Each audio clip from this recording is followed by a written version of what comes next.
बिस्मिल्लाहिर्रहमानिर्रहीम। अस्सलाम वालेकुम स्टूडेंट। आई होप आप सब ठीक ठाक होंगे एंड लेक्चर को एंजॉय करते होंगे।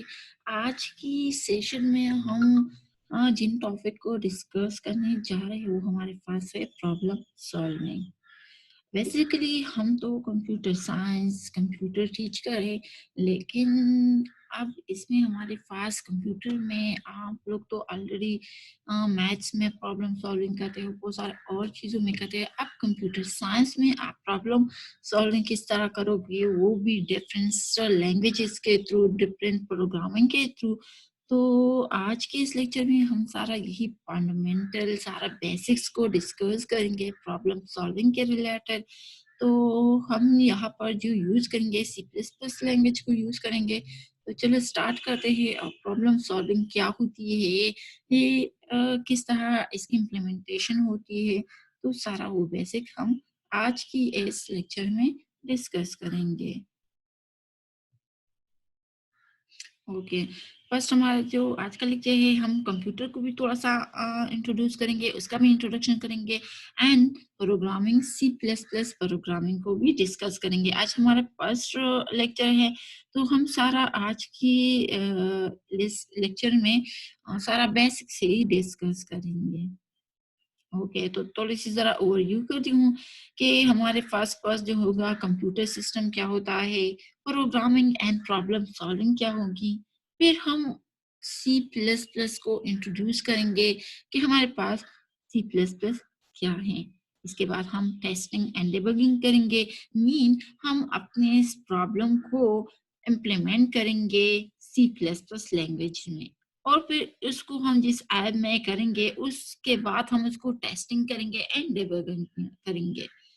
तो चलो स्टार्ट करते हैं। ये तो हमारे पास थोड़ी सी ओवरव्यू थी कि हम जो है ना आज के इस लेक्चर में क्या क्या चीजें डिस्कस करेंगे। तो फर्स्ट ऑफ ऑल हम जाएंगे कंप्यूटर पर, कंप्यूटर सिस्टम पर, कि हमारे पास कंप्यूटर क्या होता है, कंप्यूटर सिस्टम क्या होता है।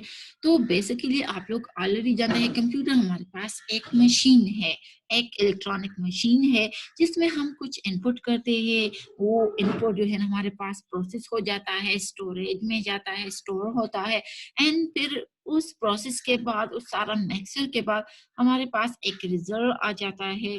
तो वो रिजल्ट हमारे पास एक आउटपुट होता है, सही है। तो इस चीज को, इस सिस्टम को हम कंप्यूटर कहेंगे। अब हमारे पास कंप्यूटर सिस्टम क्या होता है, तो स्टेप बाय स्टेप ये सारी चीजें हम जरा डिस्कस करेंगे। तो पहले जरा हम डिस्कस करेंगे कंप्यूटर प्रोग्रामिंग की, सही है। कि हमारे पास क्या है कि a computer program is a set of instruction और a computer to follow. Clear है। हम कंप्यूटर को तो डिस्कस करेंगे कि मीन हमारे पास ये एक बेसिकली एक डिवाइस है, मशीन है। देखिए, अब वो इस कंप्यूटर सिस्टम किस चीज पर काम करता है, तो उसके लिए हमारे पास कुछ सॉफ्टवेयर होंगे, कुछ प्रोग्राम होंगे। बजाते खुद कंप्यूटर कुछ भी नहीं है, वो एक डब्बा है, खाली डब्बा है। जिस तरह मैं इस कंप्यूटर को ह्यूमन के साथ जरा कंपेयर करूंगी, तो जिस तरह इंसान में रूह होती है, सही है, तो वो सब काम करता है, वो सारा वो मस्ती में रहता है। लेकिन जब उनसे ये रूह निकल जाए, अल्लाह ताला इंसान से रूह निकाल लेता है, तो फिर वो एक खाली डब्बा रह जाता है। तो ये उसकी फिर किसी को भी वो जरूरत नहीं होती है। तो इसी तरह हमारे पास कंप्यूटर है कि बस जाते हो तो वो एक खाली डब्बा है, लेकिन हम इसमें सॉफ्टवेयर को इंस्टॉल करते हैं, तो वो सॉफ्टवेयर उसमें एज ए रूह का काम करता है, जिस तरह इंसान में रूह काम करता है। और इसी सॉफ्टवेयर के थ्रू आपके पास वो खाली डब्बा काम करने के काबिल हो जाता है। तो ये तो हमारे पास कंप्यूटर की समझ आ गई है, सॉफ्टवेयर की समझ आ गई है। तो बेसिकली मैंने यहाँ पर सॉफ्टवेयर का जिक्र इसलिए कर ताकि हम अपने टॉपिक की तरफ चले जाएं और बेसिक भी आपको क्लियर हो जाए। तो हमारे पास एक कंप्यूटर प्रोग्राम जो है ना, ए सेट ऑफ इंस्ट्रक्शन और ए कंप्यूटर टू फॉलो। क्या? Computer software as the collection of program use by a computer. इसमें हमारे पास एडिटर इंक्लूड होता है, ट्रांसलेटर होते हैं एंड सिस्टम मैनेजर इंक्लूड होते हैं। क्लियर है स्टूडेंट? ओके। अब नेक्स्ट जाएँगे, कुछ और बेसिक्स को डिस्कस करेंगे। हार्डवेयर हमारे पास बहुत ही इम्पोर्टेंट है। आपको पता होना चाहिए कि हमारे पास हार्डवेयर हो क्या होता है।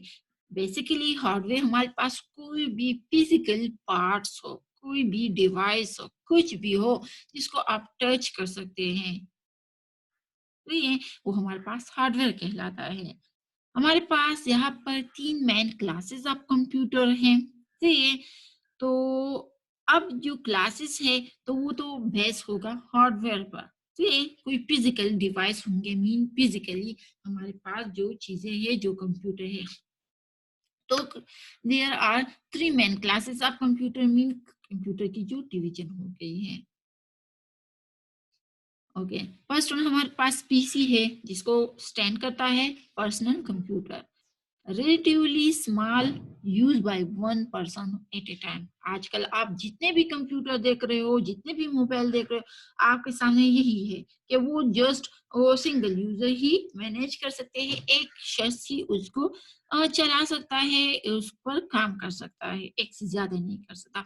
जबकि आप इसको कंपेयर कर ले with the previous old system के साथ, तो वो हमारे पास मल्टीपल यूजर उसको यूज कर सकते थे। वो उसका ऑपरेटिंग सिस्टम ही उसी तरह होता था, नहीं कि मल्टीपल एक ही टाइम में मल्टीपल यूजर जो है ना इसको चला सके। लेकिन हम जो पीसी की बात करें, पर्सनल कंप्यूटर की बात करें, तो वो हमारे पास रिलेट हो मीन छोटा भी होता है एंड एक शख्स ही एक ही टाइम में यूज कर सकता है। इसके बाद हमारे पास वर्क स्टेशन है, जो कि साइज में बहुत ही बड़े होते हैं and more powerful than PC. आपका जो सिंपल पीसी है, लैपटॉप है, कंप्यूटर है, मोबाइल है, सही है, ये सारे आपके सामने छोटे होते हैं, आप सिर्फ इसको यूज करें। इसके मुकाबले में हम वर्क स्टेशन को वो कंपेयर करेंगे, इसको जरा स्टेट करेंगे, तो हमारे पास वर्क स्टेशन बहुत ही बड़े बड़े एंड पावरफुल कंप्यूटर होते हैं, अगर हम इसको कंपेयर कर ले पीसी के साथ। इसके अलावा हमारे पास मेन फ्रेम है, तो मेन फ्रेम हमारे पास स्टिल लार्जर है। ये है, ये मेन फ्रेम हमारे पास फर्स्ट वन कंप्यूटर थे। जब कंप्यूटर बन गए तो उस टाइम ये कंप्यूटर होते थे, वो साइज में भी बहुत बड़े होते थे, तो ये पावर के लिहाज से भी बड़े होते थे, काम करने के लिहाज से भी बहुत ज्यादा सुपर पावर होते थे। और आजकल भी जो बहुत ज्यादा बड़े बड़े इम्पोर्टेंट एंड सेंसिटिव काम होते हैं, वो भी हमारे पास इस मेन फ्रेम कंप्यूटर के थ्रू होते हैं। तो तो क्या है कि still larger require support stop. क्या मतलब? सपोर्ट स्टॉप मीन रिक्वायर होती है, मीन कि आपके पास जो पर्सनल कंप्यूटर है उसको बस आप एक शख्स ही चला सकते हैं, इतना खर्चा उस पर नहीं आता। लेकिन मेन ब्रेन कंप्यूटर जो है वो एक शख्स यूज नहीं कर सकता, एक शख्स उसको चला नहीं सकता, क्योंकि आपको अभी मैंने बता दिया कि ये साइज में बहुत बड़े होते थे, पावर में बहुत बड़े होते हैं, बहुत और कामों में भी बहुत ज़्यादा सुपर पावर होता है। ठीक है? तो उसको चलाने के लिए भी हज़ारों लोग दरकार होते थे। इसके अलावा इसके लिए बहुत ज़्यादा पावर सप्लाई भी चाहिए होगी। इसके लिए बहुत ज़्यादा बड़े-बड़े और डिवाइसेस भी मतलब दरकार होते हैं। तो ये तो ये मेन पे हमारे पास बहुत ही ज़्यादा वो जो है ना हसास भी हैं, सही है, क्योंकि हर कोई इसको यूज़ भी नहीं कर सकता था, क्योंकि उनको चलाने के लिए हुनरमंद मीन के बहुत ज़्यादा वो काबिल लोगों की ज़रूरत होती थी कि मीन उसको पहले ट्रेन करना होता था, फिर वो उनको चलाते थे। और ये जो है ना हमारे पास क्या है कि हर कोई इसको वो नहीं रख सकता था, क्योंकि इसके लिए जगह भी बहुत ज़्यादा होनी चाहिए थी। और इस तरह जो बड़े-बड़े एंड सुपर चीज़ें इनको चाहिए थे, तो उसके लिए हमारे पास क्या है कि हर कोई जो है ना अपने बच्चों को मतलब अपने घर को उतने नहीं कर सकता, तो इतने बड़े-बड़े सिस्टम को चलाने के लिए उसके पास खर्चा कहाँ से आता था। तो कहने का मतलब ये है कि ये कंप्यूटर जो है ना बड़े-बड़े और अमीर जो हमारे पास इंडस्ट्रीज़ होती है या बड़े-बड़े ऑर्गेनाइज़ेशन होती है, से वही इनको यूज़ कर सकते थे। अच्छा, इसके अलावा हमारे पास share by multiple user mean के एक यूजर नहीं बल्कि मल्टीपल यूजर एक ही टाइम में इसको यूज कर सकता था, चला सकता था और अपने एक काम नहीं बल्कि मल्टीपल काम एक ही टाइम में करते थे। क्लियर है? ओके, नेक्स्ट आएंगे। नेक्स्ट हमारे पास नेटवर्क, थोड़ा सा नेटवर्क को डिफाइन किए। नेटवर्क उर्दू में हम इसका मीनिंग ले हमारे पास जाल।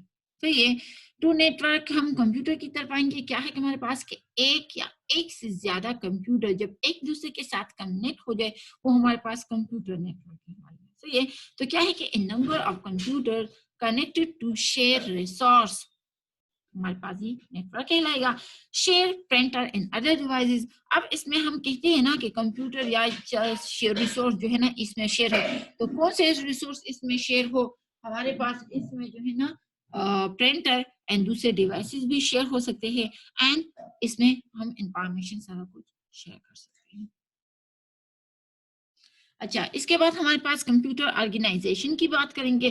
तो हमारे पास मेन कंपोनेंट है कंप्यूटर ऑर्गेनाइजेशन के लिए। एक हमारे पास इनपुट डिवाइसेस हैं, तो ये आउटपुट डिवाइसेस है, प्रोसेसर है जिसको आप लोग सीपीयू कहते हैं, मेन मेमोरी है एंड सेकेंडरी मेमोरी है। क्लियर है? अच्छा, अब हमारे पास जैसा आपको पता है कंप्यूटर के हमारे पास बेसिकली कितने पार्ट्स है? पहले तो हमारे पास तीन पार्ट्स थे। एक हमारे पास इनपुट यूनिट था, फिर output unit and processor mean CPU था। आजकल हमारे पास कुछ ज्यादा आ गए हैं। सही है, वो किस तरह है कि इनपुट यूनिट एक है, आउटपुट यूनिट है, प्रोसेसर मीन सीपीयू है और इसमें हमारे पास जो पोर्ट वन है वो हमारे पास है स्टोरेज यूनिट। सही है, तो स्टोरेज यूनिट में हमारे पास फिर मेन मेमोरी भी है एंड सेकेंडरी मेमोरी भी है, फिर स्टोरेज की डिवीजन है। तो हमारे पास जो इनपुट डिवाइसेस की हम बात कर रहे थे, ये हमारे पास क्या कहते हैं कि अलाउ कम्युनिकेशन टू कंप्यूटर। इसी इनपुट डिवाइस के थ्रू हम क्या करते हैं, कंप्यूटर अलाउ करता है कि हम कंप्यूटर के साथ कम्युनिकेशन कर सकें। आउटपुट डिवाइसेस हमारे पास है, तो आउटपुट डिवाइसेस हमें अलाउ करता है कि हम कम्युनिकेशन कर सके यूजर के साथ, तो ये आउटसाइड वर्ल्ड के साथ। अब प्रोसेसर जो है, प्रोसेस हमारे पास सीपीयू है, स्टैंड करता है सेंट्रल प्रोसेसिंग यूनिट। ये हमारे पास ब्रेन आप कंप्यूटर का भी आप इसको कह सकते हैं। सही है, और सारा वो जो मैनेजिंग का कंट्रोलिंग का जो पूरे सिस्टम का है यही पार्ट करता है। तो ये सीपीयू हमारे पास दो पार्ट में डिवीजन हुई है इसकी। एक हमारे पास है,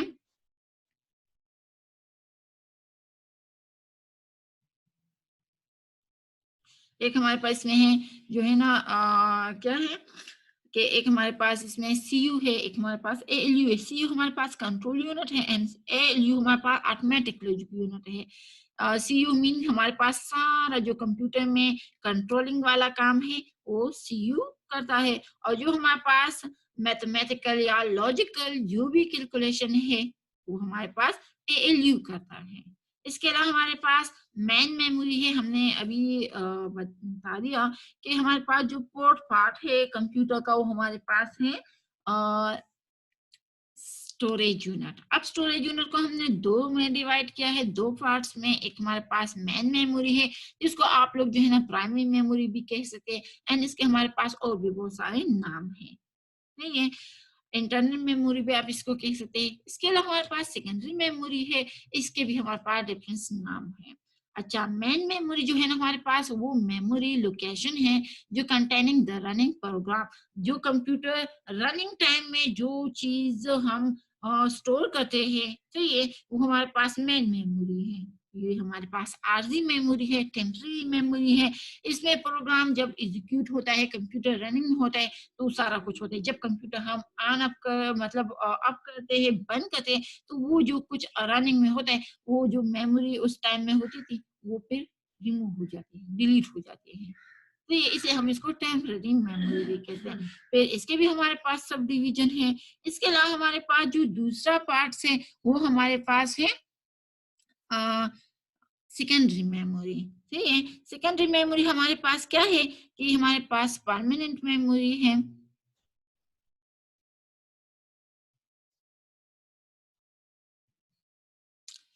सेकेंडरी मेमोरी का मतलब हमारे पास ये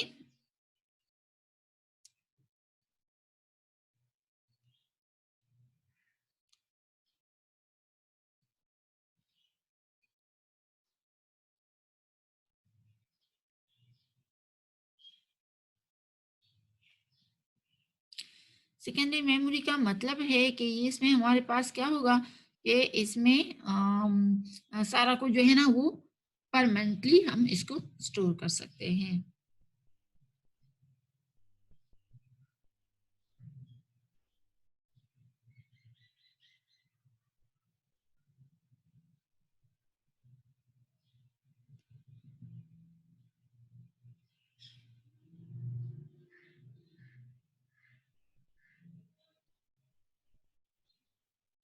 ओके। अच्छा, इसके अलावा हमारे पास जो है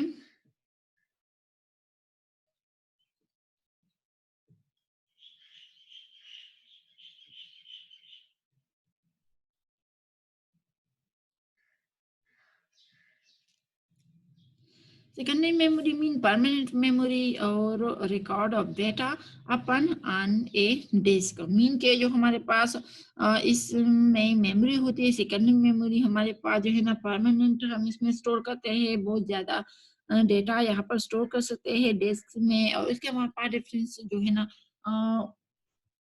टाइप्स है सेकेंडरी मेमोरी के से जो फ्लैश होता है यूएसबी मेमोरी कार्ड ये भी हमारे पास इसके टाइप्स में आता है। ओके।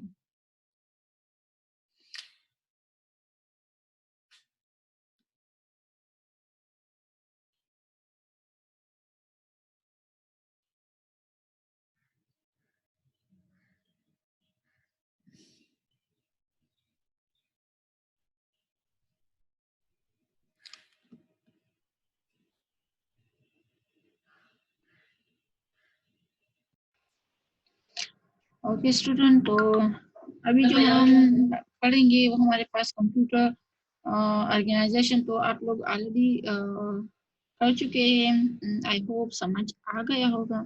अभी हम नेक्स्ट जाएंगे और नेक्स्ट हम जो पढ़ेंगे तो वो हमारे पास कंप्यूटर मेमोरी होगी। कंप्यूटर मेमोरी मीन हमारे पास बेसिकली पार्ट्स ऑफ कंप्यूटर में आप लोगों ने स्टडी किया है कि हमारे पास बेसिकली 4 पार्ट्स या कंपोनेंट है कंप्यूटर। इनपुट यूनिट है, output unit, storage unit and CPU central processing unit. जो हमारे पास स्टोरेज यूनिट है उसमें हमारे पास कंप्यूटर की मेमोरी उसी में आती है। तो बेसिकली दो है, एक हमारे पास है मेन मेमोरी एंड सेकंड हमारे पास सेकेंडरी मेमोरी। मेन मेमोरी इसको हमारे पास डिफरेंस नाम से पुकारा जाता है, internal memory, primary memory. Okay, तो इसका काम हमारे पास क्या है कि long list of memory location each contain 0 and 1 can change during program execution। ये है मीन कि इसमें हमारे पास 0 1 में ये सारा जो एग्जीक्यूशन के दौरान स्टोर होता है और इसमें ये प्रोग्राम ये सारा चेंजेस हम जस्ट उस एग्जीक्यूशन के दौरान ही वो कर सकते हैं। रीडिंग भी कर सकते हैं, राइटिंग भी कर सकते हैं, सब कुछ इसमें हम कर सकते हैं।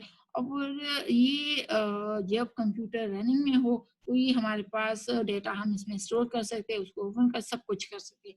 जैसे ही हम कंप्यूटर को बंद करते हैं तो मीन इसमें जो डेटा होता है वो हमारे पास वेस्ट हो जाता है। तो इसलिए हम इसको टेम्पररी मेमोरी भी कह सकते हैं। ओके, तो बाइनरी डिजिट या बिट हमारे पास जो है तो हमारे पास क्या है कि a digit that can only be 0 or 1 byte. हमारे पास क्या है कि each memory location has 8 bytes. Address का क्या मतलब है कि number that identify a memory location, it is called address. अच्छा, इसके बाद हमारे पास लार्जर डेटा आइटम जो है कि some data is too large for a single byte, most integer and real number are too large. Address refer to the first byte. Next few consecutive byte can store the additional bits or larger data. Okay.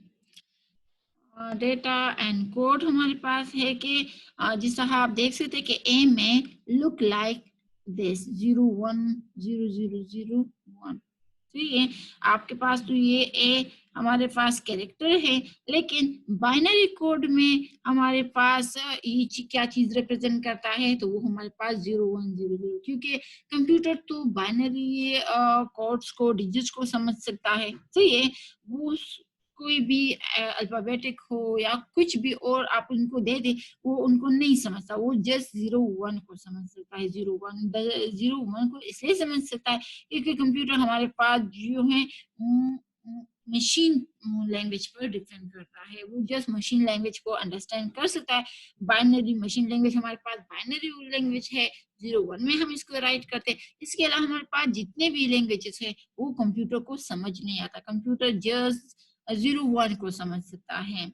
तो आप इसको कोई नाम दे दे, कोई दूसरे हिंसे दे दे, तो वो उनको नहीं समझेगा। जैसा ए हमारे पास मशीन लैंग्वेज में बाइनरी कोड में हमारे पास 010001 लिखते हैं। इसके अलावा हमारे पास जो 65 है, तो इसको हम बाइनरी कोड में 010001 इस तरह। तो ये मीन इस तरह 00 इसमें हम इसको राइट करते हैं। अच्छा, इसके बाद हमारे पास an instruction may look like this. तो क्या है कि how does the computer know the meaning of 0100? तो क्या होता है कि interpretation depend on the current instruction. Programmer really need to be concerned with this problem. Reason as a memory location contain letter and number rather than zeros and one. Okay, इसके बाद थोड़ी सी जरा सेकेंडरी मेमोरी को पढ़ेंगे। इससे पहले हमने प्राइमरी मेमोरी, मैन मेमोरी को अंडरस्टैंड कर लिया। हमारे पास ये मेमोरी जो है ना, आरजी होती है, टेम्पररी होती है। अब किस काम में किस तरह ये होता है, ये आप लोग ऑलरेडी अभी अंडरस्टैंड कर चुके हैं। अभी हम जो है सेकेंडरी मेमोरी को करेंगे, जिसका आपको पता है कि हमारे पास परमानेंट मेमोरी होती है। यहाँ पर हम जो भी डेटा रखते हैं वो हमारे पास परमानेंट होता है। तो main memory store instruction and data while program is running. Secondary memory हमारे पास है कि store instruction and data between session. A file store data and instruction and secondary memory.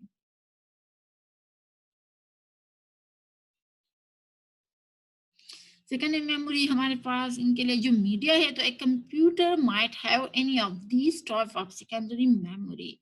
One is hard disk, हमारे पास एक type है जो हमारे पास क्या है, इसके कैरेक्टरिस्टिक के ये फास्ट है, fixed and the computer and not normally removed. Floppy disk है slow, easily share with other computer, and compact disk है हमारे पास slower than hard disk, easy share with other computer, can be read only or read writable. समझ आ रही है? तो ये हमारे पास चंद टाइप्स है, चंद मीडिया है सेकेंडरी मेमोरी की। आई होप आपको समझ आ चुका होगा। ओके, अब मेमोरी एक्सेस है। तो बेसिकली एक्सेस हमारे पास दो तरीकों से होता है। एक हमारे पास रैंडम एक्सेस है, दूसरा हमारे पास सीक्वेंशियल एक्सेस। रैंडम एक्सेस जिसका हमारे पास डिफरेंस चीजें हो, डिफरेंस बुक्स हो, हम उसमें एक बुक रेंडमली तुक्का लगा के उठाते हैं। ठीक है, अब सीक्वेंशियल मीन कि हमारे पास डिफरेंस बुक्स पड़े हैं, हम फर्स्ट बुक को चेक करेंगे, दूसरे को, इस तरह सीक्वेंस में आएंगे, तो वो हमारे पास सीक्वेंशियल एक्सेस होगा। तो अब मेमोरी में हमारे पास दो फॉर्म है, एक हमारे पास रैंडम एक्सेस है, दूसरा हमारे पास सीक्वेंशियल एक्सेस है। रैंडम एक्सेस बेसिकली यूजुअली जिसको हम रैम भी कहते हैं, रैंडम एक्सेस मेमोरी भी हम इसको कहते हैं। इसमें हमारे पास क्या होता है कि computer can directly access any memory location, जबकि हमारे पास सीक्वेंशियल एक्सेस में क्या होता है कि data is generally found by searching to other item first. Mean पहले हम मीन कि हम पांचवा आइटम फाइंड आउट कर रहे हैं, लेकिन हम सीक्वेंशियल एक्सेस में कर रहे हैं, तो हम इस तरह नहीं करेंगे कि पांचवे को उठाएंगे, बल्कि हम फर्स्ट को चेक करेंगे, फर्स्ट से सेकंड, सेकंड से थर्ड, थर्ड से फोर्थ, एंड फिर इस तरह फिफ्थ तक आएंगे। तो हमारे पास क्या है सीक्वेंस में हमारे, तो ये हमारे पास सीक्वेंशियल एक्सेस है। अच्छा, इसमें क्या होता है कि more common and secondary memory में ज्यादातर हम इस सीक्वेंशियल एक्सेस को ही यूज करते हैं, इस मैकेनिज्म को हम अपनाते हैं। अच्छा, इसके बाद जरा प्रोसेसर पढ़ेंगे, जिसको आप लोग सीपीयू भी कहते हैं। सही है, ये हमारे पास बेसिकली छोटा सा चिप्स होता है, जैसा आप लोगों के पास एक्सिम होता है, मेमोरी कार्ड होता है, जिसमें छोटा सा वो सिल्वर या वो कलर का जो वो में होता है ना, वो हमारे पास असल में चिप्स होता है। इसमें हमारे पास क्या होता है कि टाइपिकली इसको हम कहते हैं सीपीयू। तो ये टाइपिकली कॉल्ड द सीपीयू, जो स्टैंड करता है central processing unit, follows program instruction, and typically capabilities of CPU include addition, subtraction, multiply, divide, and move data from location to location. ये है बेसिकली ये सीपीयू हमारे पास दो टाइप में divide हुआ है। एक हमारे पास जो है एक हमारे पास है सीयू, दूसरा हमारे पास है एएलयू। सीयू क्या करता है, हमारे पास जितना भी कंट्रोलिंग वाला काम होता है कंप्यूटर में, ये सीयू करता है। इसके अलावा हमारे पास सीपीयू का जो दूसरा पार्ट है एएलयू, ये हमारे पास क्या होता है, जितना भी कंप्यूटर के अंदर कैलकुलेशन वाला काम है, जिसका हमारे पास एडिशन हो गया, सब्सट्रैक्शन हो गया, मल्टीप्लिकेशन, डिवीजन, या हम एक जगह से दूसरी जगह कुछ मूव इन करते हैं या कोई लॉजिकल कैलकुलेशन करते हैं, तो उसके लिए हमारे पास क्या होता है, सीपीयू का एएलयू पार्ट सारा काम परफॉर्म करता है। आई होप आपको प्रोसेसर की समझ आ चुका होगा। इसके बाद जरा थोड़ा सा आएंगे कंप्यूटर सॉफ्टवेयर पर। कि हमारे पास कंप्यूटर सॉफ्टवेयर क्या होता है, तो कंप्यूटर सॉफ्टवेयर बेसिकली आप लोगों ने सॉफ्टवेयर को समझा। सॉफ्टवेयर हमारे पास एक प्रोग्राम होता है, सेट ऑफ इंस्ट्रक्शन होता है। अब कंप्यूटर के लिए हमारे पास जो प्रोग्राम होते हैं, सेट ऑफ इंस्ट्रक्शन होते हैं, तो हमारे पास कंप्यूटर सॉफ्टवेयर कहलाते हैं। ओके, तो कंप्यूटर सॉफ्टवेयर के हमारे पास बहुत सारे टाइप्स है, जिसमें हमारे पास ऑपरेटिंग सिस्टम भी है एक, तो उसी ऑपरेटिंग सिस्टम को थोड़ा सा डिस्कस करेंगे। The operating system allow us to communicate with the computer as a program. Program के तौर पर ये हमारे पास इंटरेक्शन करता है, कम्युनिकेट करता है। Allocate the computer resource and response to user request to run other programme.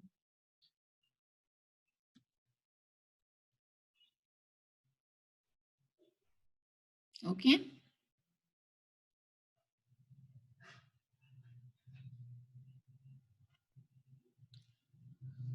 अच्छा, इसके बाद हमारे पास है कॉमन ऑपरेटिंग सिस्टम। इंक्लूड है इसमें हमारे पास एक है यूनिक्स विंडो, दूसरा हमारे पास है लाइनेक्स में सिंटोश एंड डॉस वीएम ऐसा। वे हैं ओके, लाइनेक्स में सिंटोश, जिसको आप लोग जो है ना मैक भी कहते हो। अच्छा,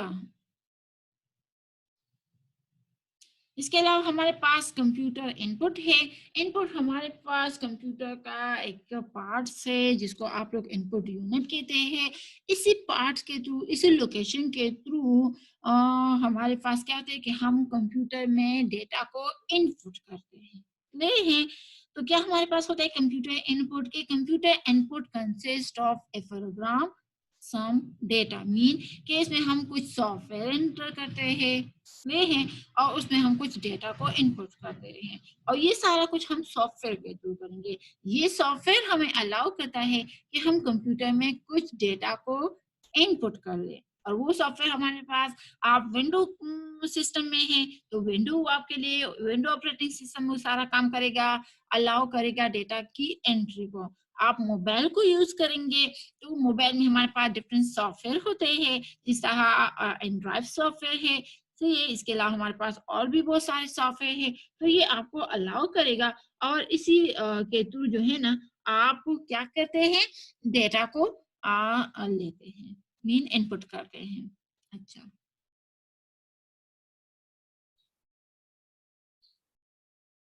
स्टूडेंट, आई होप जितना भी हमने डिस्कस किया आपको समझ आ गया होगा।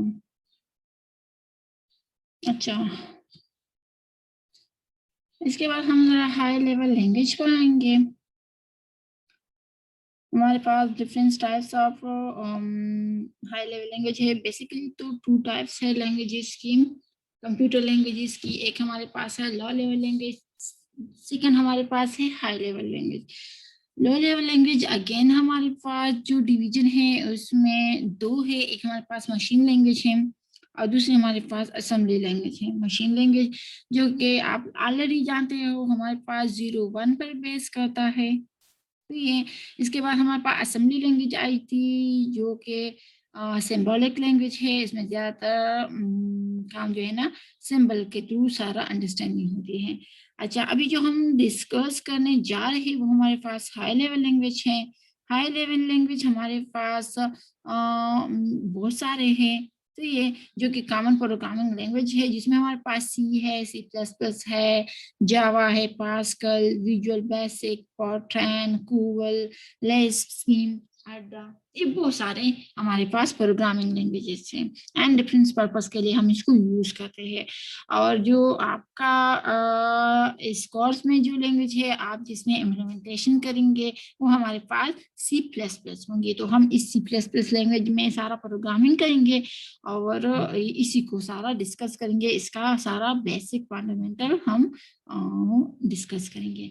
ओके, तो दिस हाई लेवल लैंग्वेज हमारे पास क्या क्या resemble human languages, are design to be easy to read and write, use more complicated instruction than the CPU can follow, must be translated to zeros and ones for the CPU to execute a program. Low level language हमारे पास है in assembly language command such as add x y z। हमारे पास assembly language में जैसा हम एक हमारे पास कमांड होता है कि हम 3 नंबर को ऐड कर ले, तो उसको हम किस तरह लिखते हैं। तो ये अभी मैंने आपके साथ डिस्कस कर दिया। लो लेवल लैंग्वेज हमारे पास 2 लैंग्वेज है, एक मशीन लैंग्वेज है, दूसरा हमारे पास असेंबली लैंग्वेज है। जब ये लो लेवल लैंग्वेज में हमारे पास जो असेंबली लैंग्वेज है इसमें हम कमांड कुछ इंस्ट्रक्शन दिए जाते हैं, हम उसको काम किस तरह करते हैं। तो जैसा अभी यहाँ दिया गया है कि add X Y Z mean कि एक्स वाई जेड को ऐड कर दे, तो must mean add the value found at X and Y and memory. हमने क्या करना है, एक्स एंड वाई की वैल्यू में यहाँ पर पुटिंग कर दी। लाइक हमारे पास एक्स में वैल्यू 2 है, वाई में वैल्यू हमारे पास जो है ना क्या है 3 है, तो क्या यहाँ पर है and store the result and location Z. तो हमारे पास क्या है, हमने परफॉर्म करना है एडिशन को, एक्स एंड वाई में कुछ वैल्यू होगी, उसी से हमारे पास जो रिजल्ट आएगा वो रिजल्ट हमारे पास जेड में पुट होगा। तो ये सारा कुछ जो है ना हमारे पास असेंबली लैंग्वेज में इस तरह होता है। अब इसके बाद हमारे पास assembly language must be translated to machine language. आपको ऑलरेडी मैंने बताया है कि कंप्यूटर ये 0-1 को समझ सकता है, मीन मशीन लैंग्वेज को समझ सकता है, उसको कोई दूसरी लैंग्वेज की कुछ भी समझ नहीं है। तो उसमें के लिए फिर ये क्या करता है कि यहाँ पर ट्रांसलेटर यूज की जाते हैं, जो हमारे पास एक लैंग्वेज को दूसरी रीडेबल फॉर्म लैंग्वेज में मीन इसको कन्वर्ट करता है, ट्रांसलेट करता है। हमारे पास डिफरेंट टाइप्स ऑफ ट्रांसलेटर है जो कि आगे आप इनको स्टडी करेंगे। तो जो असेंबली लैंग्वेज है हमने पहले क्या करना है, इसको मशीन लैंग्वेज में मीन 0-1 में इसको कन्वर्ट करना है। जैसा अभी ये हमारे पास इंस्ट्रक्शन है, कमांड दिया गया है कि ऐड कर ले एक्स वाई जेड में इसको पुट कर दे। तो आप लोगों ने क्या करना है, ट्रांसलेटर के थ्रू ये इसको 0-1 में कन्वर्ट करेगा, लाइक दिस 0-1-1-0-0 इस तरह, क्लियर है। और फिर सीपीयू इसको प्रोसेस करेगा, क्या करेगा, CPU can follow machine language, क्योंकि कंप्यूटर तो मशीन लैंग्वेज को समझ सकता है, तो वो उसको फॉलो करेगा और आपके लिए कैलकुलेशन करेगा। अच्छा, इसके बाद हमारे पास कंपाइलर है। आप लोग समझेंगे कि कंपाइलर क्या होते हैं। अभी हमने डिस्कस कर लिया कि हमारे पास ट्रांसलेटर यूज किए जाते हैं और ये ट्रांसलेटर हमारे हाई लेवल लैंग्वेज को मशीन लैंग्वेज में कन्वर्ट करने के लिए यूज किए जाते हैं। तो बेसिकली हमारे पास 3 टाइप्स ऑफ ट्रांसलेटर है। एक हमारे पास है कंपाइलर है, दूसरा हमारे पास असेंबलर है, और थर्ड हमारे पास इंटरप्रेटर है। सही है। तो हर एक का डिफरेंट एग्जाम के लिए हम यूज करते हैं। तो जो कंपाइलर है इसको हम हाई लेवल लैंग्वेज को लो लेवल लैंग्वेज में कन्वर्ट करने के लिए यूज करते हैं, और उसमें हमारे पास एज ए होल प्रोग्राम जो है ना कन्वर्ट होता है मशीन लैंग्वेज में। इसके अलावा हमारे पास जो दूसरा असेंबलर है, तो ये ट्रांसलेटर है असेंबलर। वो क्या होता है, जो हमने लो लेवल लैंग्वेज जिक्र कर लिया असेंबली लैंग्वेज, उसी असेंबली लैंग्वेज को मशीन लैंग्वेज में कन्वर्ट करने के लिए हमारे पास जो ट्रांसलेटर यूज किया जाता है वो हमारे पास है असेंबलर। इसके अलावा थर्ड हमारे पास एक ट्रांसलेटर है जिसको हम कहते हैं इंटरप्रेटर। इंटरप्रेटर का काम भी कन्वर्जन होता है, ट्रांसलेशन होता है, और वो भी कंपाइलर की तरह है। लेकिन इन दोनों में चेंजेस क्या है कि कंपाइलर भी इंटरप्रेटर भी हम जो है ना हाई लेवल लैंग्वेज को लो लेवल लैंग्वेज में कन्वर्ट करने के लिए यूज करते हैं। दोनों सेम होते हैं कंपाइलर एंड इंटरप्रेटर, लेकिन एक इसमें डिफरेंस है। वो डिफरेंस क्या है कि कंपाइलर में हम एज ए होल प्रोग्राम को ट्रांसलेट करते हैं मशीन लैंग्वेज में, जबकि इंटरप्रेटर में हम line by line word by word जो है ना ट्रांसलेट करते हैं हाई लेवल लैंग्वेज को इन मशीन लैंग्वेज में। तो आई होप आपको क्लियर हो चुका होगा। ट्रांसलेटर करता है हाई लेवल लैंग्वेज को टू मशीन लैंग्वेज। तो इसमें हमारे पास बेसिकली दो चीजें आती है, क्या, एक सोर्स कोड होता है, दूसरा हमारे पास है ऑब्जेक्ट कोड होता है। जो सोर्स कोड होता है the original program in a high level language, जो हमारे पास original program high level language में होता है उसको हम सोर्स कोड कहेंगे। है अब हमारे पास जो ट्रांसलेट हो जाए हाई लेवल लैंग्वेज से, जो चीज ट्रांसलेट हो जाए और जो मशीन लैंग्वेज में आ जाए, तो उसको हम क्या कहेंगे, ऑब्जेक्ट कोड। अब क्लियर हो गए हैं source code and object code. Source code हमारे पास जो ओरिजिनल फॉर्म में हो, हाई लेवल लैंग्वेज में हो, ट्रांसलेटर से पहले जो होता है वो हमारे पास सोर्स कोड कहलाता है। जब ट्रांसलेट हो जाए लो लेवल लैंग्वेज में, मशीन लैंग्वेज में, तो वो हमारे पास क्या कहलाता है, object code. Like the translated version and machine language is called object code. अच्छा, इसके अलावा हमारे पास है कि लिंकर क्या होता है। तो some program we use are already compiled. Their object code is available for us to use. For example, input and output routine. A linker हमारे पास क्या है कि a linker combine the object code for the program we write and the object code for the pre-compiled routine into machine language program the CPU can run. अब clear हो गए, हमारे पास जो ऑब्जेक्ट कोड होता है प्रोग्राम का जो हम लिखते हैं, और इसके साथ हमारे पास वो ऑब्जेक्ट कोड जो कि हमारे पास प्री कंपाइल रूटीन के लिए होते हैं, उसको हम क्या कहते हैं, मशीन प्रोग्राम सीपीयू में डाल के रन करते हैं। ये हमारे पास लिंकर कहलाता है, और लिंकर इन चीजों पर हमारे पास मुश्तमिल होता है। सही है ना, कि हमारे पास वो ऑब्जेक्ट कोड जो अवेलेबल हो हम यूज कर सकें। कंपाइल से पहले। अच्छा, अब थोड़ी सी जरा हिस्ट्री पर आएंगे कि हमारे पास हिस्ट्री क्या है।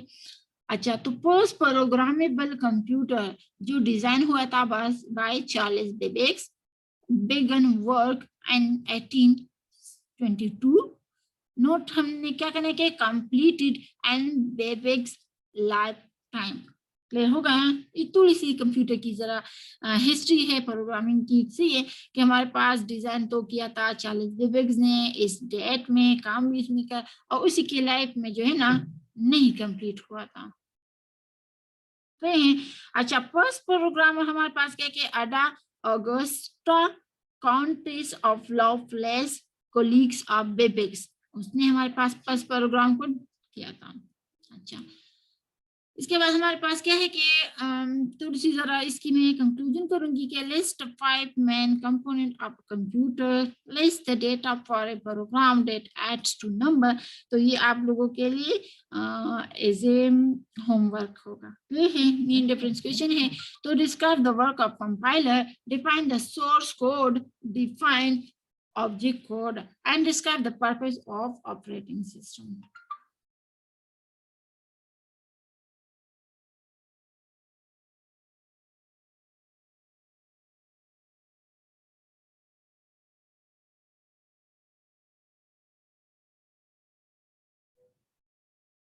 ओके, तो ये अच्छा, ये हमने जितना भी वो कर लिया, ये इनके रिलेटेड हमारे पास क्या है, डिफरेंस क्वेश्चन है।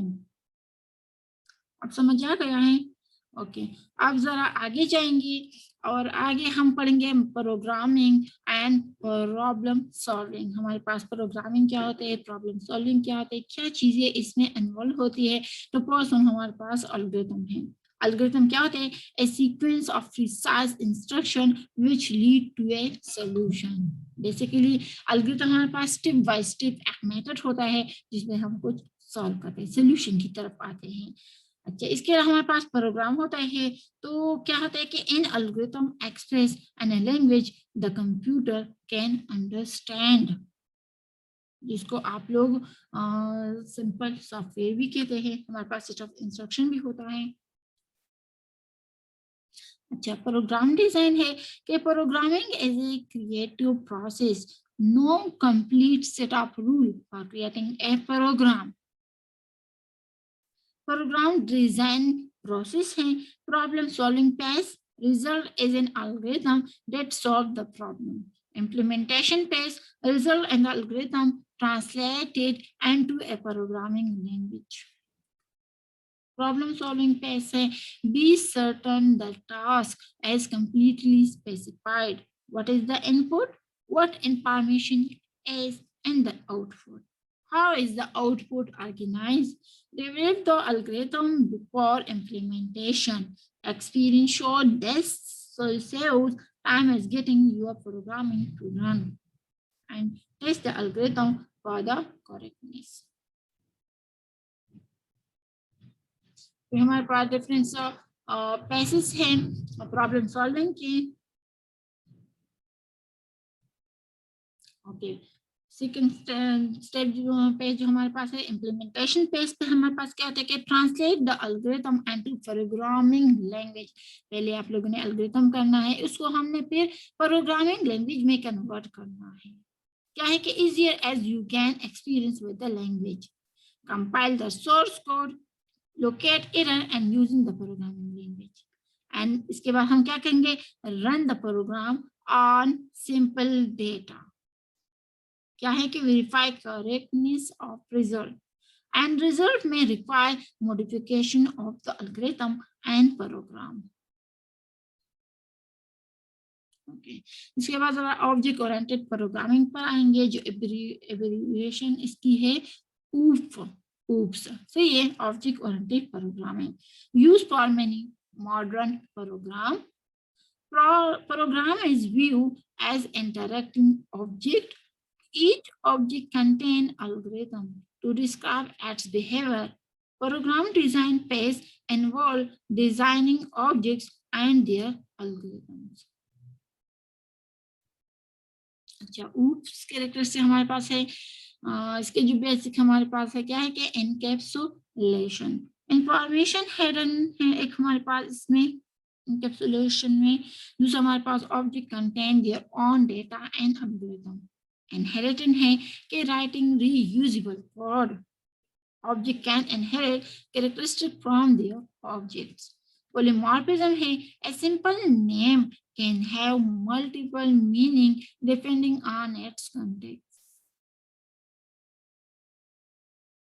ओके, अब थोड़ा सा जरा आएंगे सॉफ्टवेयर लाइफ साइकिल पर। सॉफ्टवेयर लाइफ साइकिल हमारे पास क्या है, analyse and specification of a task, problem definition. क्या है कि design of the software, object and algorithm design. कल हमारे पास है इम्प्लीमेंटेशन, कोडिंग। फोर्थ हमारे पास है maintenance and evolution of the system. And fifth one हमारे पास एब्सोल्यूशंस। तो ये हमारे पास सॉफ्टवेयर लाइफ साइकिल है। ओके, इसमें आप लोगों ने क्या चीज पढ़ लिया, इसमें आपके लिए क्या क्या क्वेश्चन अराइज होंगे? तो can you describe the first step to make when creating a program? List the two main page of program design process. इसके अलावा हमारे पास है कि explain the importance of the problem solving phase and list the step and the software life cycle. तो इस तरह question हमारे पास अराइज भी हो सकते हैं और आप लोगों का बेसिक इन चीजों को समझना है। ओके, अब थोड़ा सा जरा हम आएंगे introduction to C plus plus को करेंगे। हमारे पास सी प्लस प्लस क्या है, क्या इसका काम है, इसके बेसिक्स हमारे पास है, बेसिक कंपोनेंट क्या है। तो where did C plus plus come from, यहाँ पर एक क्वेश्चन एराइज होता है। तो क्या है कि derive from the C language, C was derived from the B language and B was derived from the BCPL language। अब क्लियर हो गए? ये थोड़ी सी जरा हिस्ट्री को डिफाइन करेंगे कि हमारे पास C प्लस प्लस कहाँ से आया है। तो बेसिकली हमारे पास पहले एक लैंग्वेज है सी लैंग्वेज, सी प्लस प्लस। इस सी लैंग्वेज में मॉडिफिकेशन करके हमारे पास जो लैंग्वेज बनी है वो हमारे पास सी प्लस प्लस है। अब यहाँ क्वेश्चन एराइज होता है कि सी लैंग्वेज कहाँ से आई है। तो सी लैंग्वेज हमारे पास दूसरी लैंग्वेज है बी, तो उसी से ये डायरेक्ट हुए हैं।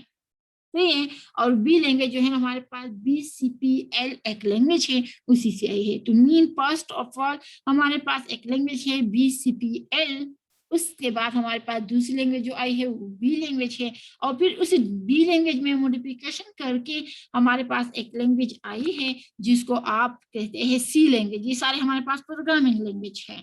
और फिर सी लैंग्वेज में मॉडिफिकेशन कुछ आसानी लेकर आए हैं और हमारे पास जो लैंग्वेज बन गई है वो हमारे पास है C प्लस प्लस, जो कि आजकल आपके सामने मौजूद भी है। और इसी कोर्स में आप सारा इसी सी लैंग्वेज में ही सारा काम करेंगे, इसमें इम्प्लीमेंटेशन करेंगे, कोडिंग करेंगे। ओके, तो why the C, why the plus plus? Mean के सी तो चलो लैंग्वेज है, लेकिन इसमें ये प्लस प्लस क्यों आया है? तो plus plus as an operator and C plus plus, समझ आ रही है? ये हमारे पास एक ऑपरेटर होते हैं। ऑपरेटर मीन जिस तरह आप लोग जो है ना मैथ्स में कैलकुलेशन करते हैं एडिशन का, तो उसके हमारे पास ऑपरेटर प्लस यूज होता है। डिवीजन करते हो तो उसके लिए हमारे पास डिवीजन वाला ऑपरेटर यूज होता है। मल्टीप्लिकेशन के लिए वो मल्टीप्लिकेशन ऑपरेटर होता है। सब्सट्रैक्शन के लिए अलग ऑपरेटर होता है। तो इस तरह आप कुछ भी करते हो तो उसके लिए कुछ ऑपरेटर यूज होंगे। तो हमारे पास क्या है कि प्लस प्लस जो है ना हमारे पास ऑपरेटर होते हैं C प्लस प्लस लैंग्वेज में, और रिजल्ट यानी क्यूट फन, समझ आ रही है? एंड क्यूटपन के नतीजे में ये सब कुछ आए हैं। ओके, अब थोड़ी सी जरा C प्लस प्लस की हिस्ट्री पर आएंगे। C developed by Dennis Richard at AT&T Bell Labs in the 1970s। क्या है हमारे पास? Use to maintain Unix system, इसको हम यूज करते हैं यूनिक्स सिस्टम को मेंटेन करने के लिए। And many commercial application written in C। फिर इसके बाद हमारे पास जो C आई है, तो C में हमारे पास क्या होता है कि C plus plus develop by Bjarne Stroustrup at AT&T Bell Lab and 1980। गए हैं उसी एक लैब में ये दोनों लैंग्वेजेस आई है। पहले C थी, सही है, और फिर इसके बाद हमारे पास C प्लस प्लस। तो क्या है कि overcame several shortcoming of C, incorporated object-oriented programming, and C remain a subset of C++। Clear है? मीन हमारे पास ये सबसेट है।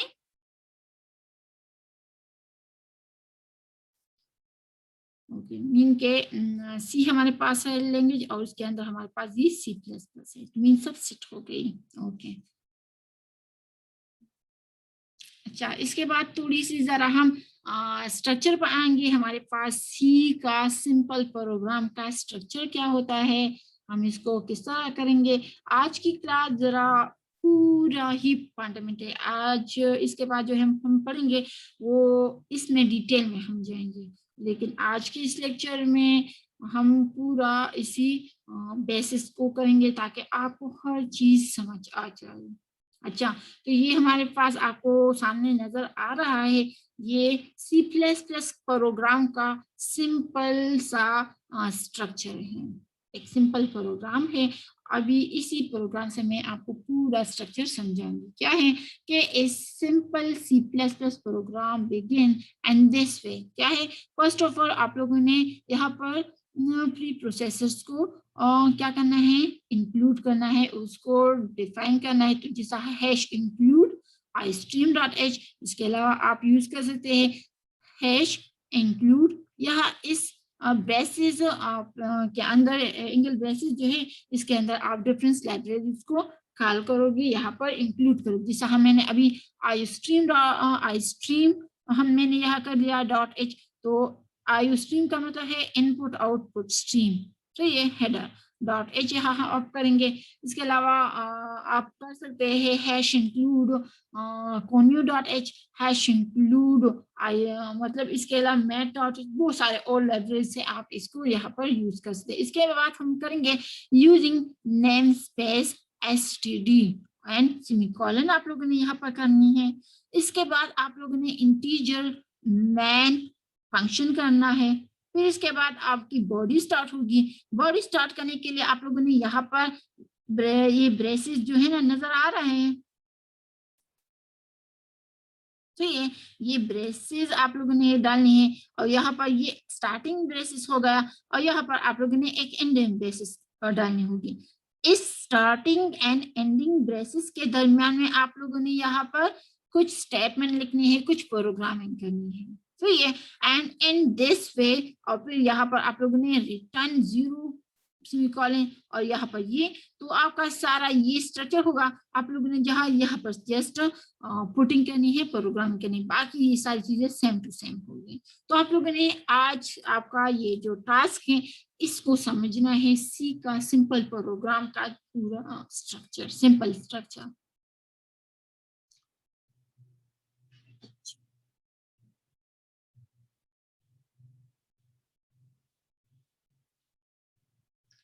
अच्छा, इसके अलावा हमारे पास जो है ना टू सीजा एक्सप्लेनेशन करेंगे कोड की। तो हमारे पास क्या है कि वेरिएबल डिक्लेरेशन लाइन, तो ये मोस्ट इम्पॉर्टेंट है। आप वेरिएबल को यूज करते हैं, इसको डिक्लेयर करते हो, तो ये हमारे पास एक लाइन है इंटीजर, तो ये नंबर ऑफ पोर्ट पीस पर टोटल की, तो ये सेंटेंस है। यहाँ पर क्या है, वेरिएबल डिक्लेरेशन, यहाँ पर हमारे पास वेरिएबल दिया गया होगा, तो हम उसको डिक्लेयर करेंगे कि मीन उसका टाइप क्या होगा। इंटीजर का मतलब है कि उसका टाइप इंटीजर्स होगा। आप लोग मैथ्स में पढ़ते हो ना इंटीजर्स, तो ये जो हमारे पास जो है ना 1 2 3 4 इस तरह सारे होते हैं। प्लॉट होता है जो कि पॉइंट होता है 0 पॉइंट समथिंग इस तरह होता है। इसके अलावा कैरेक्टर क्या होता है, तो ये चीजें आई होप आपको समझ। तो अगर कांस्टेंट क्या होते हैं, तो मीन वेरिएबल डिक्लेरेशन में आप लोग यहाँ पर पहले तो टाइप लिखोगे, फिर जो नंबर होता है आपका, तो ये उसको करोगे, तो ये इस तरह जिस तरह अभी, और फिर ये सब करने के बाद आप लोगों ने यहाँ पर सेमीकोलन पुट करना है। अच्छा, तो यहाँ पर क्या है कि identify name of the 3 variable to name number, तो ये आप लोगों ने उसको आइडेंटिफाई करने की, इसका टाइप क्या होता है और वो नंबर है क्या। इंटीजर का मतलब है means that the variable represent integer, समझ जाए, यहाँ पर जो कुछ भी आप डालेंगे मीन वो इंटीजर टाइप का होगा। अच्छा, इसके बाद जरा आएंगे प्रोग्राम स्टेटमेंट पर। जैसा प्रोग्राम स्टेटमेंट आप कहाँ लिखेंगे, जैसा आप प्रोग्राम में देख सकते हैं यहाँ पर इस ब्रेसेस के अंदर, तो ये 2 ब्रेसेस नजर आ रहे हैं ना, इनके अंदर आप सारा स्टेटमेंट लिखेंगे। अच्छा, फिर इसके की बात है कि integer mean that the variable represent integer. Program statement भी समझ आ गया। सी क्या है हमारे पास के यहाँ पर सी आउट आप लोगों ने यहाँ एंगल ब्रेसेस इस तरह करने हैं। फिर डबल कोट्स के अंदर आप लोगों ने प्रेस रिटर्न आफ्टर एंटरिंग ए नंबर, यहाँ पर कुछ भी मैसेज आप लिख सकते हैं। यहाँ तो ये अभी लिखा हुआ है, आप यहाँ पर हेलो वर्ल्ड आई एम इस तरह कुछ सेंटेंस लिख सकते हैं। जब लिखोगे तो फिर इसके बाद आप लोगों ने सहा /n लिखना है, मीन के यहाँ पर आप नेक्स्ट लाइन में जाओगे और ये डबल कोट्स को अंदर ये सारा कुछ होगा और फिर लास्ट में आप लोगों ने ये सेमीकोलन पुट करनी है। सेम। अच्छा, इसके बाद आप लोगों ने count C out use for output to the monitor.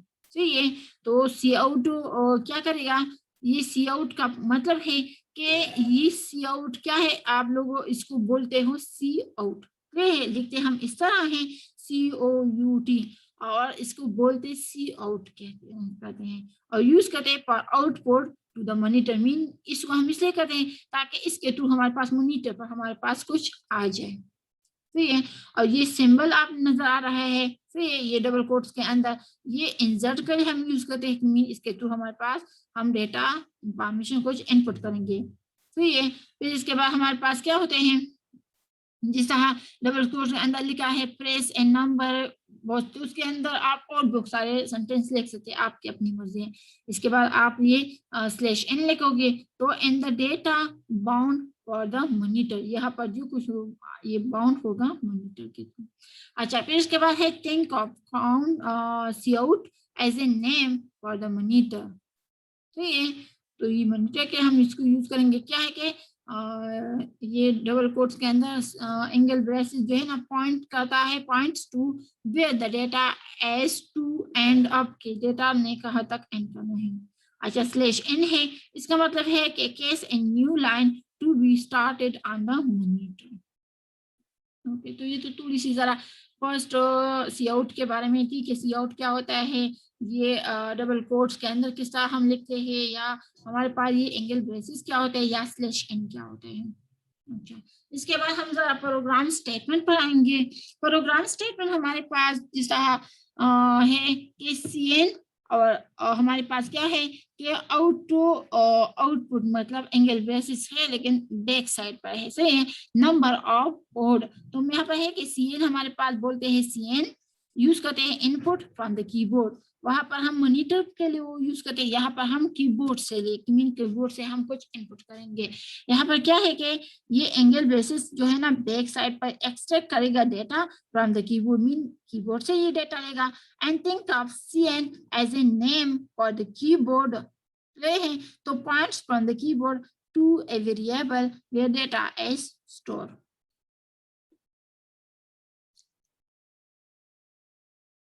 Okay, फिर है एक्सप्लेनेशन हम करेंगे कुछ आगे प्रोग्राम स्टेटमेंट की कि हमारे पास प्रोग्राम स्टेटमेंट क्या होता है। तो टोटल पीस, ये असल में टोटल पी में यहाँ पर आप कुछ भी लिख सकते हो, सही है।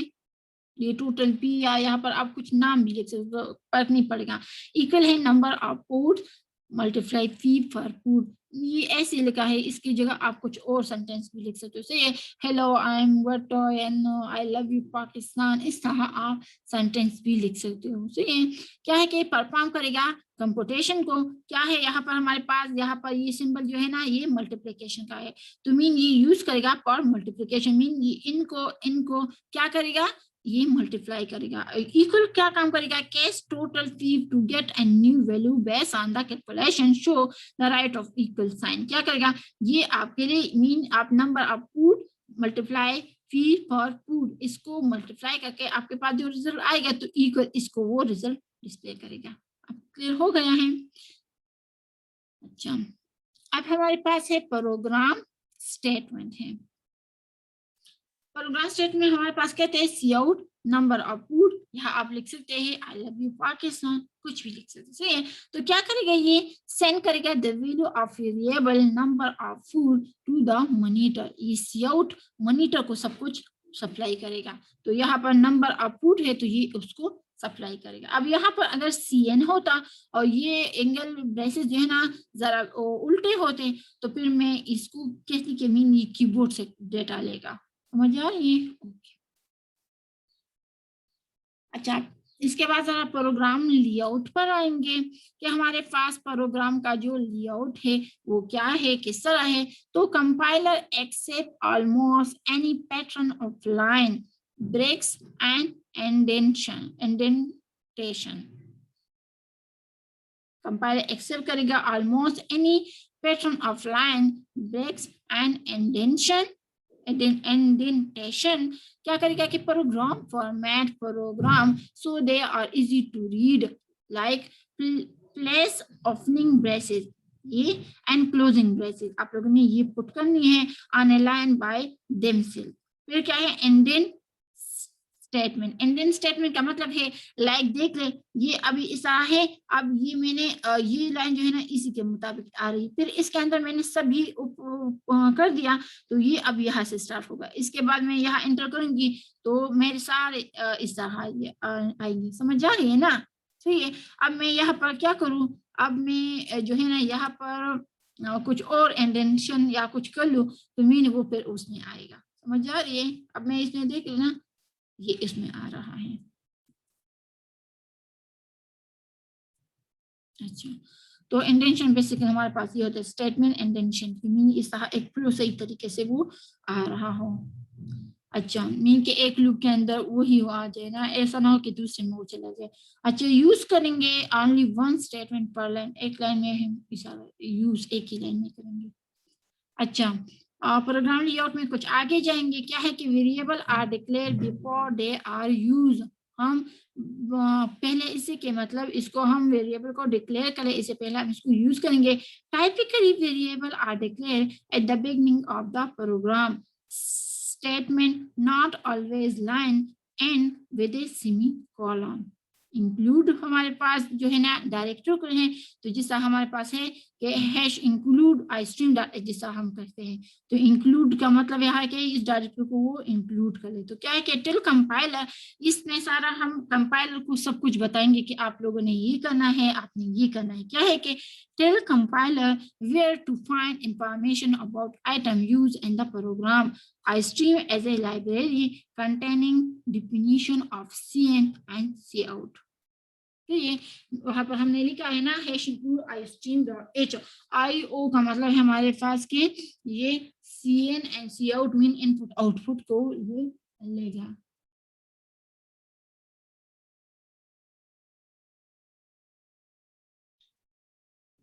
ओके, आई होप स्टूडेंट आपको यहाँ तक क्लियर हो चुका है बेसिक्स प्रोग्रामिंग। अच्छा, अब इसके प्रोग्रामिंग का जो लेआउट है इसमें हम आगे जाएंगे। यूजिंग नेम स्पेस std जो हमने वहाँ यूज किए हैं, तो क्या करेगा ये कंपाइलर को बताएगा tell the compilers to use name and iStream an a standard way. क्या है कि to begin the main function of the program integer main, ये पैरेंथेसिस जो है फंक्शन इसको आप लोग बोलेंगे से ये बेस स्टार्ट हो गया to end the main function. तो ये यहाँ पर मेन फंक्शन एंड होगा, यहाँ पर हमारे पास सारे स्टेटमेंट होंगे और फिर रिटर्न 0 और फिर हमारे पास ये ब्रेसिस एंड हो गया तो मीन ये हमारे पास मेन बॉडी एंड हो गई। क्या है कि main function and with A return statement, return statement के साथ ही ये फंक्शन जो है ना हमारे पास एंड हो गया। अब क्लियर हो गया है? यहाँ मेन फंक्शन ये था तो ये ब्रेस स्टार्ट होने के साथ ही ये हमारे पास मेन फंक्शन एंड होगा और ये बॉडी स्टार्ट हो गई और इस ब्रेसेस के हाँ एंड मीन एंड करने के बाद ही हमारे पास ये भी क्या हो गया मेन जो फंक्शन है। तो ये हमारे पास रिटर्न के थ्रू वो खत्म होगा। अच्छा, अब इसके बाद हम करेंगे बेसिक तो आपको समझ आ चुका है। अब हम एक C++ पर का प्रोग्राम किस तरह रन करेंगे, किस तरह कुछ करेंगे। तो क्या है हमारे पास कि C++ source code as written with a text editor.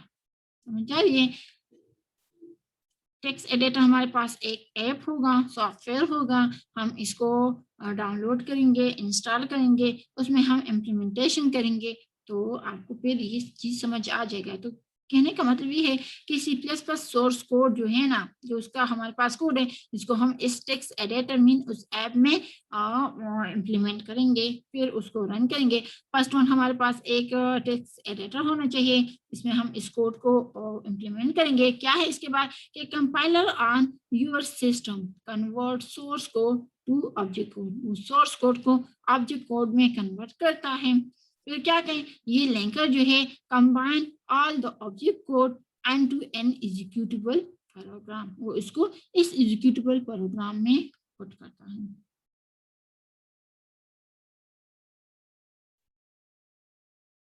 अच्छा, ये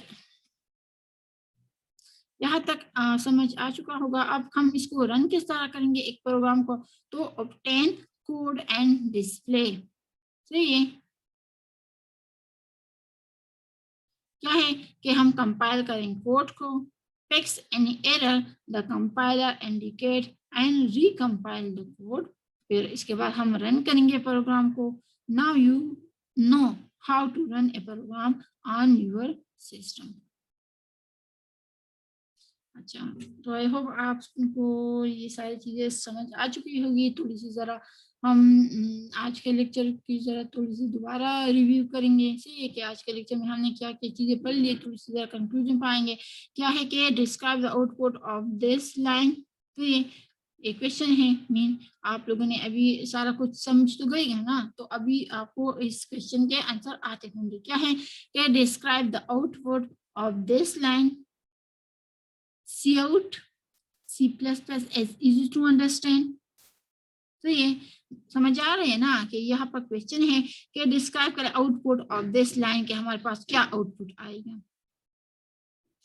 तो यहाँ पर हमने कर लिया, सी आउट कर लिया। सी आउट हमको पता है ना कि मीन हम मॉनिटर को वो कर रहे हैं, तो ये हमने मैसेज कर लिया इस डबल कोट्स के अंदर, सिंगल ब्रेसेस के बाद डबल कोट्स के अंदर हमने लिख लिया C plus plus is easy to understand.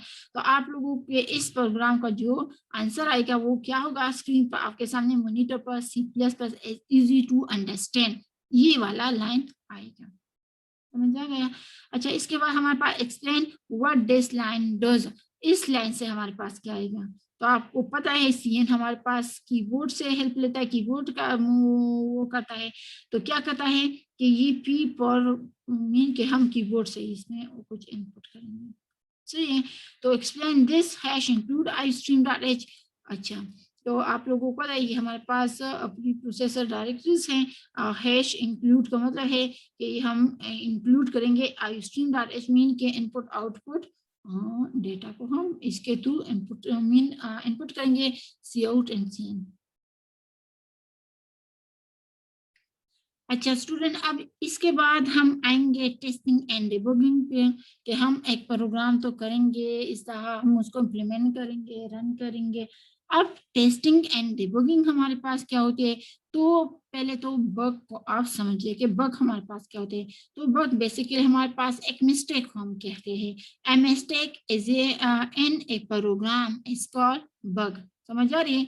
Bug basically हमारे पास वो हमारे घरों में नहीं होती वो हशरात सी जो होती है, सही है, जो गर्मियों में ज्यादा होती है।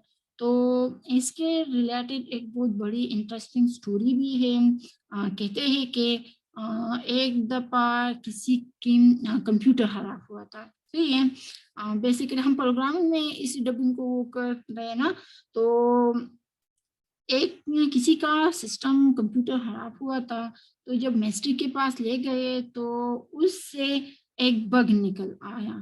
सही है, और उसके बाद फिर वो सही हो गया।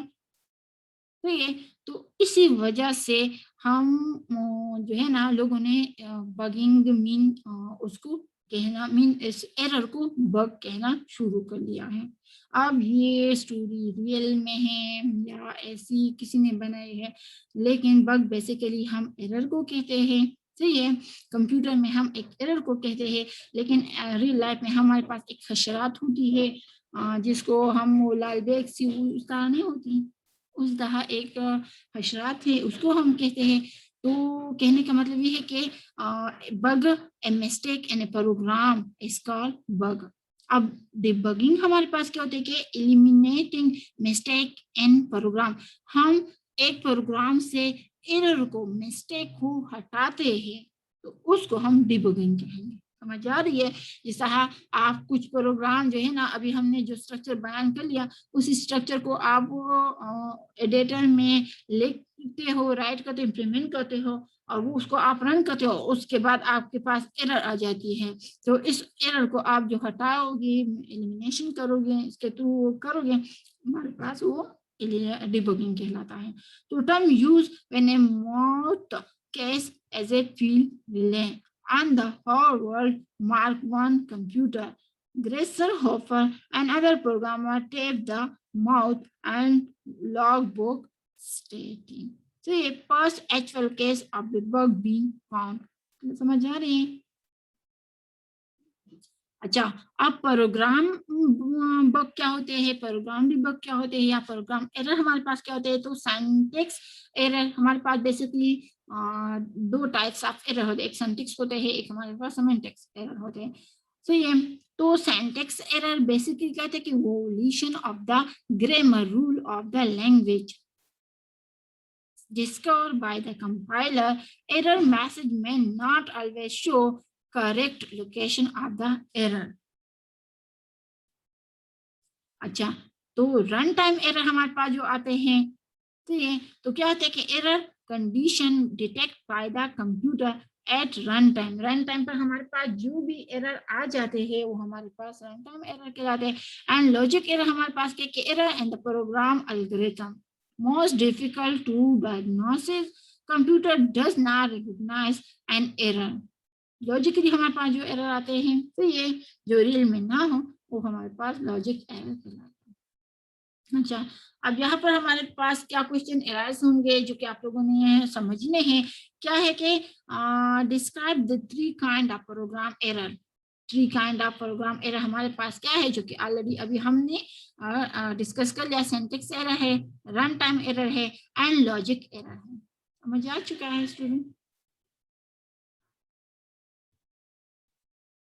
अच्छा, इसके बाद हमारे पास है tell what kind of error the computer catch, कि कंप्यूटर इन तीनों में कौन सा वाला एरर कैच करता है। यहाँ पर भी एक पिछले वाले स्लाइड में आपके लिए आंसर मौजूद है। फिर है what kind of error is producer if you forget a punctuation symbol such as a semicolon। like हम semicolon ऐसा कोई जो है ना प्रोग्रामिंग को इम्प्लीमेंट करने में, राइट करने में हम एक भूल जाते हैं, सेमीकोलन को, कामा को हम भूल जाते हैं, तो उस टाइम आपके लिए कौन सा वाला एरर अकर होता है। तो ये तीन टाइप एरर तो हमने डिस्कस कर लिए ना।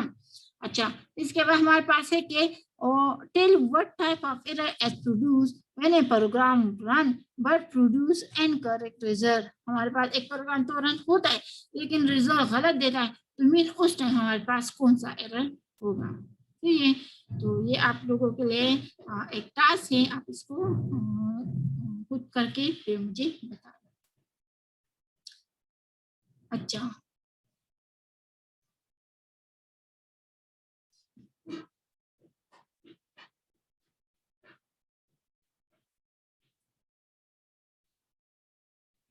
ओके स्टूडेंट, तो अभी जितना हमने पढ़ लिया उसमें मैंने आपको जो डिस्प्ले दिए थे, तो वो डिस्प्ले अब ये है। सही है, डिस्प्ले 1.1 जो था, सही है, तो आपके पास ये है।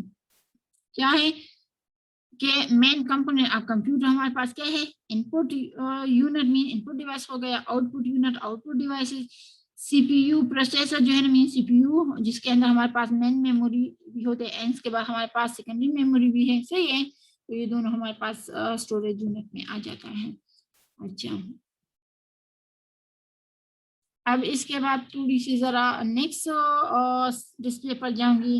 ये सारा कुछ हमने वहां पर डिस्कस कर लिया, और वहां पर मैंने आपको दिया था कि ये इसका सिंबल जो है ना डिस्प्ले 1 में है, डिस्प्ले 2 में है। तो अब ये मेरे पास जो डिस्प्ले है, तो ये मेरे पास कौन सा डिस्प्ले है, 1.2 है। इसमें हमारे पास है मेमोरी लोकेशन एंड बाइट। तो ये जैसा आप देख रहे हमारे पास मेमोरी की लोकेशन एंड रेफरेंस बाइट्स हैं। तो हम देख लें कि 1 से 3 तक हमारे पास 3 बाइट लोकेशन विद 1 एड्रेस, इसके बाद 4 5 में 2 byte location with address 4 6 1 byte location 6, सही है ना। और इसमें हमारे पास 3 बाइट लोकेशन एड्रेस 7। ओके, इसके बाद हमारे पास simple view of running a program है कि हम एक सिंपल प्रोग्राम को रन करते हैं, तो आपके पास उसका सारा प्रोसेस किस तरह होता है। तो आप क्या करते हो, आप लोग जो है ना डेटा को या प्रोग्राम को, सही, इस प्रोग्राम तो कंप्यूटर में होगा सॉफ्टवेयर से, ये आप प्रोग्राम को डेटा को कंप्यूटर में इनपुट करते हैं। यहाँ पर सारा प्रोसेस होने के बाद वो आपके पास एक रिजल्ट आ जाता है। समझ आ रही है। कंप्यूटर में हम डेटा को मीन मुख्तलिफ कोड जो होते हैं, वो प्रोग्राम जो है ना, आपके पास जो एडिटर होता है, आप एक सॉफ्टवेयर को इंस्टॉल करोगे, उस सॉफ्टवेयर में आप डेटा को इनपुट करोगे, कंप्यूटर में वो प्रोसेस होगा और उसका एक रिजल्ट आएगा। तो ये हमारे पास सिंपल व्यू है आप रनिंग ए प्रोग्राम। ओके, इसके बाद हमारे पास है कि डिस्प्ले 4 में आप देख सकते हैं कि इसमें हमारे पास क्या है कि हम किस तरह कंट्रोल करेंगे एंड रनिंग करेंगे ए C++ प्रोग्राम। बेसिक आउटलाइन हमारे पास ये क्या है कि हम किस तरह एक C++ जो प्रोग्राम हमने राइट कर लिया, इसको हम किस तरह कंपाइल करेंगे और उसको रन किस तरह करेंगे।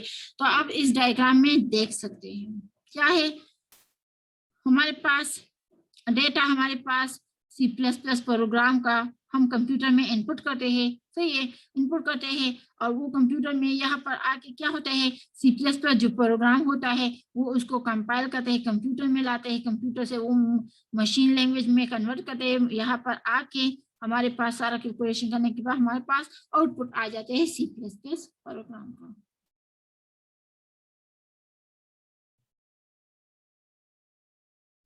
अच्छा, डिस्प्ले 1.5 में आप देख रहे हैं, इसमें हमारे पास है preparing a C++ program for running. हम एक C++ का प्रोग्राम रन करते हैं, सही है, तो उसके लिए हमारे पास किन किन चीजों की जरूरत होती है या हमारे पास क्या प्रिपरेशन होगी।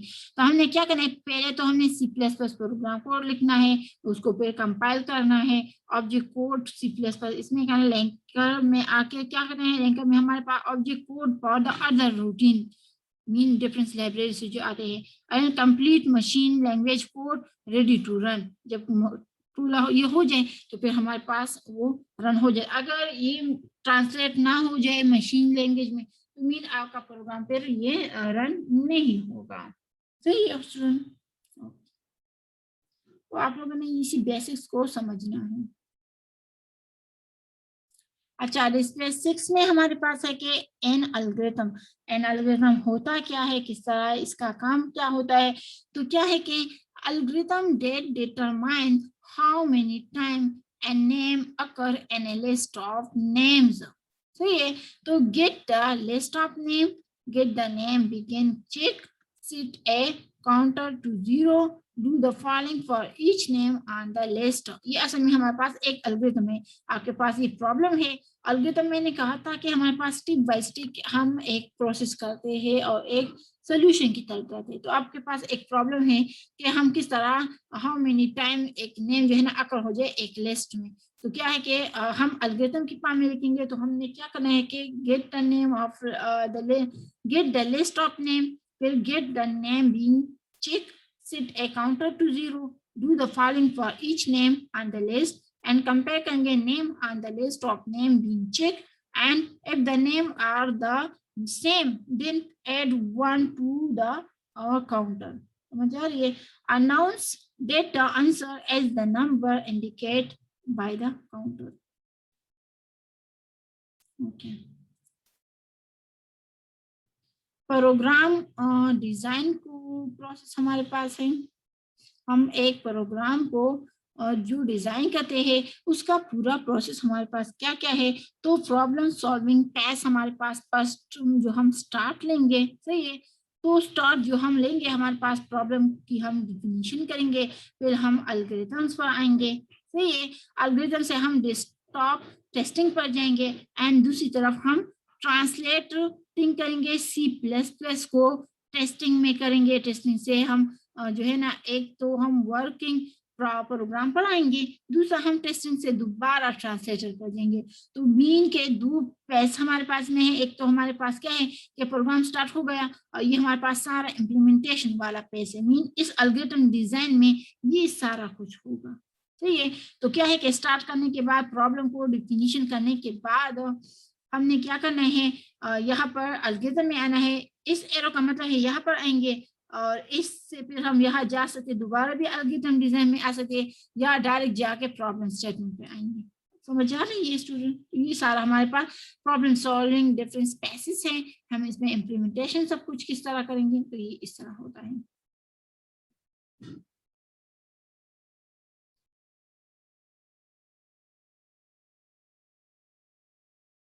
ओके, मैं थोड़ा सा जरा इसको जूम कर लूं। आई होप आपको नजर अब आएगा। सही है। ये हमारे पास एक सिंपल C++ का प्रोग्राम है। सही है। आप लोगों ने क्या लिखना है, यहाँ पे लिखना है हैश इंक्लूड istream.h, यूजिंग करेंगे name space std integer main function. यहाँ पर आप लोगों ने डिक्लेरेशन करनी है, क्या करना है कि इंटीजर नंबर और पूर्ण। सही है। ये आप लोग यहाँ पर कुछ भी लिख सकते हैं अपनी मर्जी से। सी आउट हमारे पास क्या है, press return after entering number slash n. C out फिर अगेन हमने enter the number of ports, फिर हमारे पास एन में क्या है, number of ports. And C out में हमारे पास फिर है कि enter the number of page and port. चलो थोड़ा सा जरा ऐसा करेंगे, लेकिन नजर आपको आएगा कि नहीं आएगा? ठीक है। अच्छा, फिर इसके बाद हमारे पास है कि टोटल क्रॉस हमारे पास ये फॉर्मूला लगाएंगे। फिर फॉर्मूले के बाद if you have C out number of food C out. Mean आप ये बोल रहा थोड़ा सा जरा कम्प्लेक्स सा है, तो आप लोगों ने कंफ्यूज यहाँ इससे नहीं होना। तो मीन अब देखे ना, हमने जितने भी सी आउट और ये कर लिए हैं, आप देख लें। तो ये फर्स्ट को जरा देख लें, जो भी डबल कोट्स के अंदर हमने लिखा है वो सारा कुछ यहाँ पर डिस्प्ले होगा आपके सामने स्क्रीन पर। अच्छा, अब इसके बाद थोड़ा सा जरा हम आगे जाएंगे। जो हमारे पास दूसरा डिस्प्ले है लेआउट का। तो क्या है layout of simple C++ program, क्या है hash stream data using namespace std integer main. हमारे पास वेरिएबल डिक्लेरेशन हो हम करेंगे। तो ये यहाँ पर फिर स्टेटमेंट 1 2 3 ऐसा और रिटर्न करेंगे, एंड फिर ब्रेसेस को एंड करेंगे। ये हमारे पास सिंपल सा C++ का प्रोग्राम है। ओके स्टूडेंट, अब जरा नेक्स्ट में आ चुके हैं हमारे पास। नेक्स्ट में भी हमारे पास क्या है, उसी तरह हम टेस्ट करेंगे अपने एक C++ सेटअप को।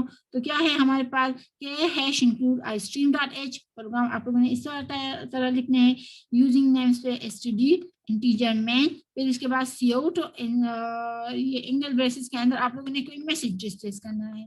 अब यहाँ पर हमारे पास मैसेज है टेस्टिंग 1 2 3 एंड स्लैश एन, और डबल कोड जो हमारे पास डबल कोट्स हैं वो बन, और हमारे पास सेमीकोलन। फिर हमारे पास ये बॉडी भी बंद हो गई। सही है, ये असल में बॉडी है, बॉडी के अंदर हमने ये प्रोग्राम कर दिया। अब आप लोग उसको कंपाइल करेंगे, रन करेंगे, तो आपके पास इस तरह रिजल्ट आएगा। मीन डबल कोट्स के अंदर जो कुछ है आपके सामने स्क्रीन पर, ब्लैक स्क्रीन पर ये चीजें नजर आएंगी। सही है। क्या है कि अगर if you can not compile and run the program then see the programming tip entitled getting your program to run। समझ आ रही है? तो आई होप स्टूडेंट आपको आज की लेक्चर समझ आ चुकी होगी। तो thank you so much student. इंशाल्लाह कल दोबारा मिलेंगे नेक्स्ट लेक्चर के साथ। तो thank you so much student. Allah Hafiz.